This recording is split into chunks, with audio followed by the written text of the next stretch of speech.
Saudari-saudara yang terkasih dalam Kristus, berjumpa kembali dalam katekese digital singkat hari ini. Hari ini kita akan membahas mengapa Yesus dicobai oleh iblis di padang gurun. Untuk lebih jelasnya, mari kita bahas bersama-sama. Saudari-saudara yang terkasih, Yesus membiarkan dirinya dicobai iblis di padang gurun untuk menunjukkan strategi iblis dalam menggoda manusia. Dan pada saat yang bersamaan, Yesus menunjukkan jalan bagaimana untuk menghadapi godaan tersebut.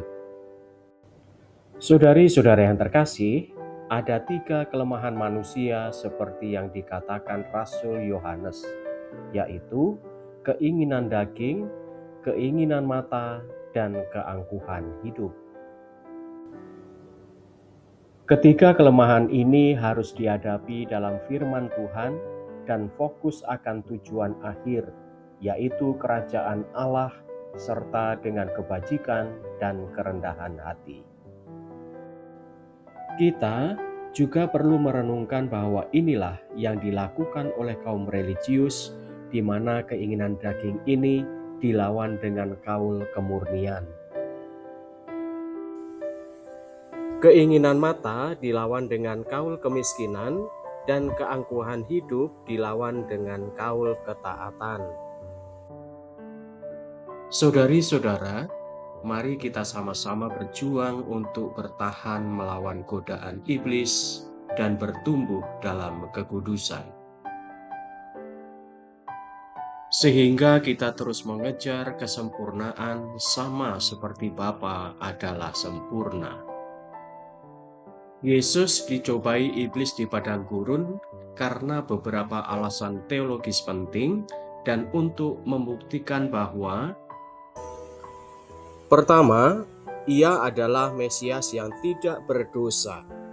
Melalui kemenangannya atas pencobaan, Yesus menunjukkan bahwa ia benar-benar anak Allah yang sempurna dan tanpa dosa yang datang untuk melakukan kehendak Bapanya.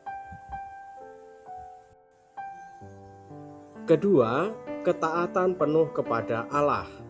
Berbeda dengan bangsa Israel yang gagal dan berdosa selama 40 tahun di padang gurun, Yesus dicobai selama 40 hari dan tetap taat sepenuhnya kepada Allah, mengandalkan firman Tuhan sebagai kekuatannya karena beberapa alasan teologis penting. Ketiga, Yesus teladan bagi umat manusia. Pengalaman pencobaan Yesus memberikan contoh tentang cara menghadapi godaan dan pergumulan hidup dengan mengandalkan hikmat, rohani, dan firman Tuhan. Keempat, menyingkap taktik iblis. Kisah pencobaan ini dicatat dalam Injil untuk mengajar umat percaya tentang cara iblis bekerja yang umumnya menargetkan keinginan daging, keinginan mata, dan keangkuhan hidup. Kelima, kemenangan atas dosa adalah mungkin.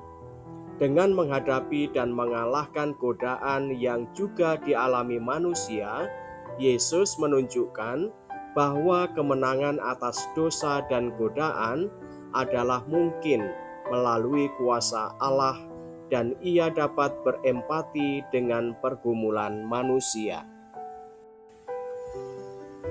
Secara ringkas, pencobaan tersebut merupakan bagian penting dari misi Yesus untuk menyediakan keselamatan dan menjadi imam besar yang memahami kelemahan manusia namun tetap tidak berdosa. Demikianlah saudari-saudara pembahasan kita tentang mengapa Yesus dicobai oleh iblis di padang gurun. Semoga menambah wawasan iman Katolik kita. Salam.